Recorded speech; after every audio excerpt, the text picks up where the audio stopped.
Morphokinetics is a merger, really, of morphology and developmental kinetics or dynamics. It is a type of technology that has resulted from the development of time-lapse microscopy, and it allows monitoring embryos as they develop in culture, so that we not only can see how they look, in other words, the morphology, we can also see how they get there. So we can see the detail of development in culture over time. I think the relationship between morphokinetics and aneuploidy, or the association between the two, is quite complex. We know that developmental times are delayed in aneuploid embryos. And this association has been made quite convincingly via the many studies that have been published so far. But perhaps the issue is that they are not 100% reliable, so that the embryos that have delayed development, for example, could still be normal and viable and lead to a live birth. And the opposite is also true. Embryos that have met those developmental markers, as far as time is concerned, could fail to establish a pregnancy. So it's difficult to say that using only morphokinetics can lead to selection of euploid embryos. But it is true that morphokinetics does better than morphology alone in predicting aneuploidy, and gives us a tool, an additional tool for ranking embryos. So we are not deselecting embryos based on morphokinetics, but we are ranking them. And there are a large number of studies that are out there that actually make this connection. I think when you read the systematic reviews and the meta-analysis of the published papers, there is agreement that morphokinetics are helpful in identifying embryos that are at risk of aneuploidy, but they cannot yet replace pre-implantation genetic testing. So let's first take one step back and look at how well in the past couple of decades we have been able to correlate morphology to chromosome complement. A few years ago, Tom Huang and I co-wrote a chapter on evidence-based approaches to embryo selection, and we put a table together that summed up which morphological features are associated with reduced development potential, and speculated on which may be as a consequence of aneuploidy or leading to aneuploidy. You can see that the usual culprits are there, including abnormal fertilization, multinucleation, fast and slow cleavage, fragmentation, abnormal blastulation, etc. But while it's possible to say that there is an association between some of these features and aneuploidy, studies have shown that this association is weak, and these subjective assessments simply do not allow for accurate identification of euploid embryos or even deselection of aneuploid embryos. So morphology has been quite limited in its predictive value, even though we continue to use it today. So, should I go ahead and press play? Yes? Okay, it's not going to crash on me now. All right, yes, that's good. We couldn't get this to work before. So now, fast forward, in the past decade or so, morphology has been augmented and has evolved into morphokinetics. And morphokinetics is the amalgamation or merger of morphology on the one hand and dynamics of development on the other. What the technology promises is consistent, objective, reproducible data on embryo development with minimal disruption of culture and manipulation of embryos. So the normal course of development as observed through time-lapse microscopy technologies would look something like this, from extrusion of the second polar body and appearance of pronuclei through early cleavage stages, compaction, cavitation, blastocyst formation, and expansion. And in this case, this particular embryo actually led to a live birth. And you can see that it's a quite nice looking embryo. You can recognize that. So naturally, once introduced, the possibility dawned on everyone that timing and the pattern of events, developmental events, may be a way to predict outcomes from blastocyst formation to implantation, live birth, and ploidy status.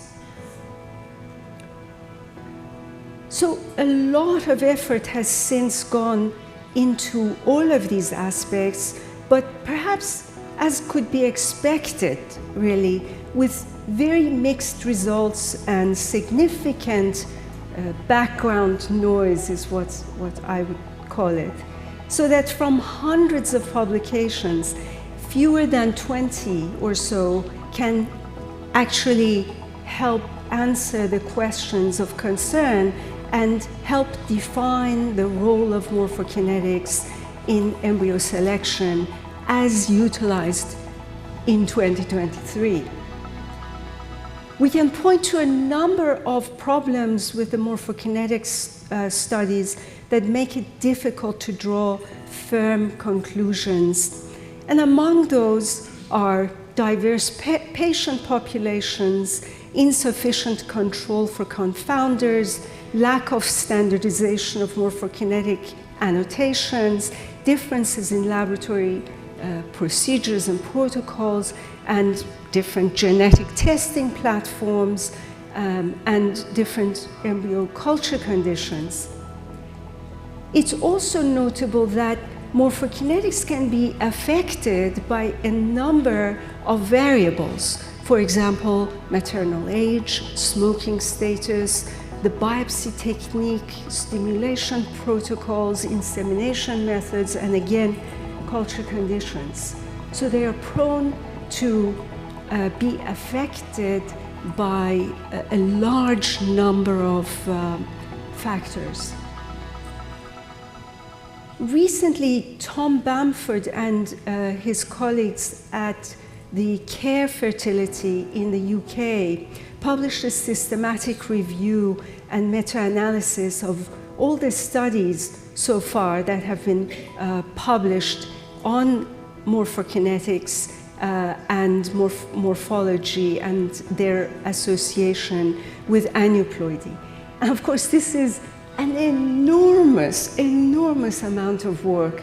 And I'm, for one, quite happy when I see papers like this, because it's so much work to first keep up with everything that is published out there, and secondly, to digest the information into something understandable and something that you can actually draw conclusions from.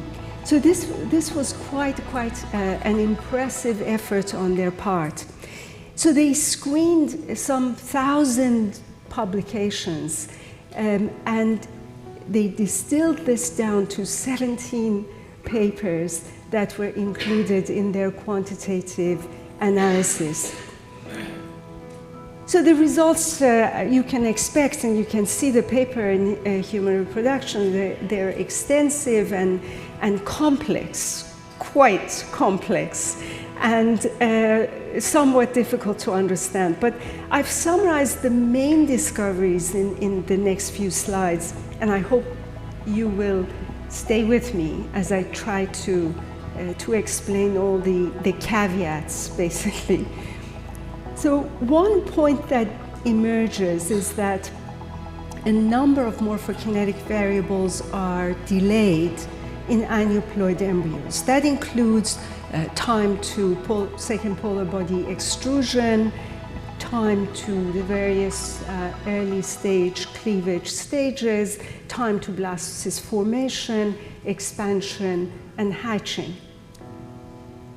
But, and there's always a but, every finding had a but, when they dug deeper, removing, for instance, studies that used fish or day 3 biopsy, the picture looked different, showing that, for instance, T6, time to 6-cell stage cleavage embryo, and time to hatching blastocyst were no longer significant.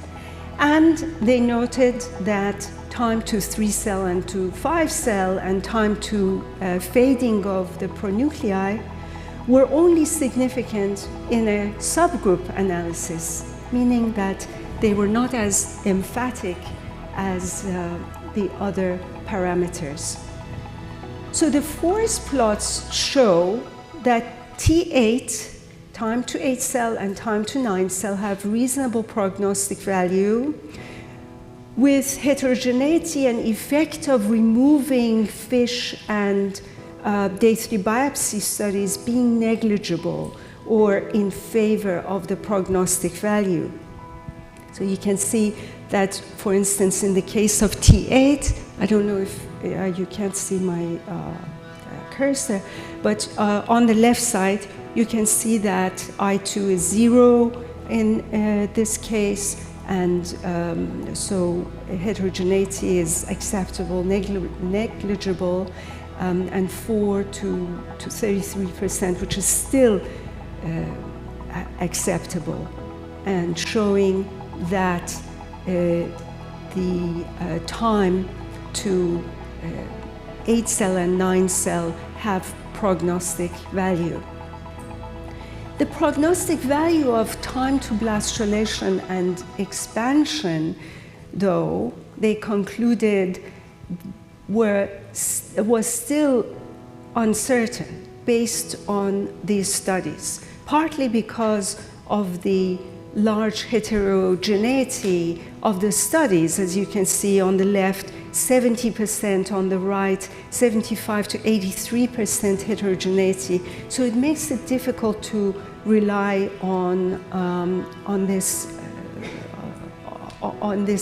meta-analysis in terms of whether or not time to blastulation or expansion is prognostic for aneuploidy. So what about atypical cleavage patterns?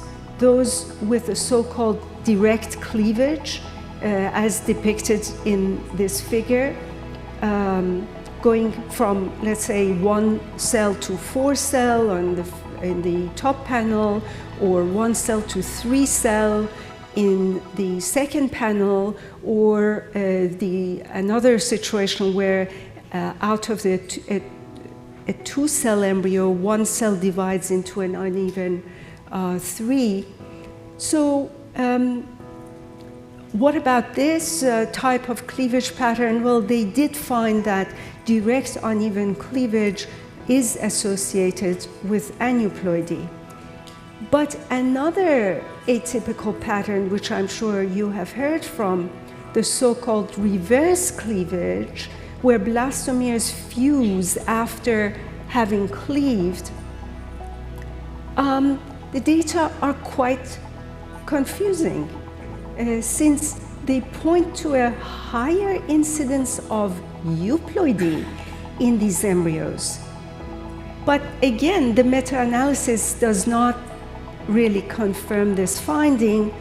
One problem being that there is a low frequency of occurrence of this pattern of development, and so it makes the analysis very difficult, challenging statistically. And for example, the study of Osbeck and colleagues gets the highest weight here because it's the largest study, but with only 78 embryos out of more than 1,000 embryos showing this type of cleavage. So difficult to comprehend, but also understandable because there is just not enough data to analyze. So the conclusions of this extensive review and meta-analysis were that aneuploid embryos are on average delayed. And in the case of T8 and T8, it was 1 hour, and in the case of T9 and time to expanded blastocyst 2 hours. They also commented that time-lapse systems cannot be used to definitively diagnose ploidy status, and that blastulation parameters are better predictors of aneuploidy. Now, Tom Bamford and friends just published another paper on morphokinetics and aneuploidy, and this time they used their own data set, an enormous database at CARE, to examine 12 models that they developed to predict ploidy. They used more than 8,000 embryos in the study, 3,000 of which were euploid and some 5,000 or so were aneuploid. They used 80% of the database for training and 20% for validation. So again, this is a very complex analysis and not easy to understand, but I have distilled their findings in these points. The best performing algorithm was a logistic regression, not an AI model, built with aneuploidy as the target outcome rather than euploidy, and it incorporated some clinical parameters, such as the stimulation protocol, the AMH level, etc.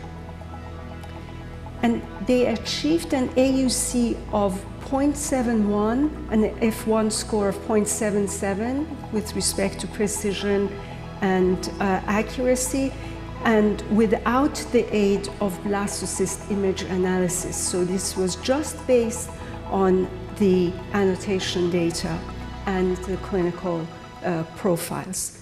The three morphokinetic variables with the largest median difference between euploid and aneuploid were time to blastocyst, time to expanded blastocyst, and time to hatching blastocyst. Now, it's quite interesting that in this study, again, all roads seem to lead to late events in development. I want to share this quote. It's a nice segue to Tom Huang, my good friend and colleague from Hawaii, University of Hawaii. And I often discuss various things with him, especially when I'm depressed. He tends to lift me up when I say, oh my God, these embryos look terrible. And he says, don't worry, things will be okay. And so he sent me an email after I shared with him my distillation of Tom Bamford's work. And he said, I'm so glad that someone can summarize the cleavage stage stuff, because my goal until I retire is to never look at a cleavage stage embryo again unless a gun is pointed to my head. And I really have sympathy with that, having done the annotations and analyses myself. And so Tom and his colleagues have published 4 papers in the past 4 years, and a 5th one is under consideration for publication. And even though the number of patients and embryos in these publications is small, the premise of their work is both interesting and scientifically sound, in my opinion. And his results are quite impressive. So their work was based on observations on the behavior of aneuploid cells in cell lines, which exhibit metabolic alterations and reduced proliferation capacity. In the human, that could translate to delayed blastulation, dysfunction in the junctional complexes, deficits in expansion, and even episodes of blastocele collapse.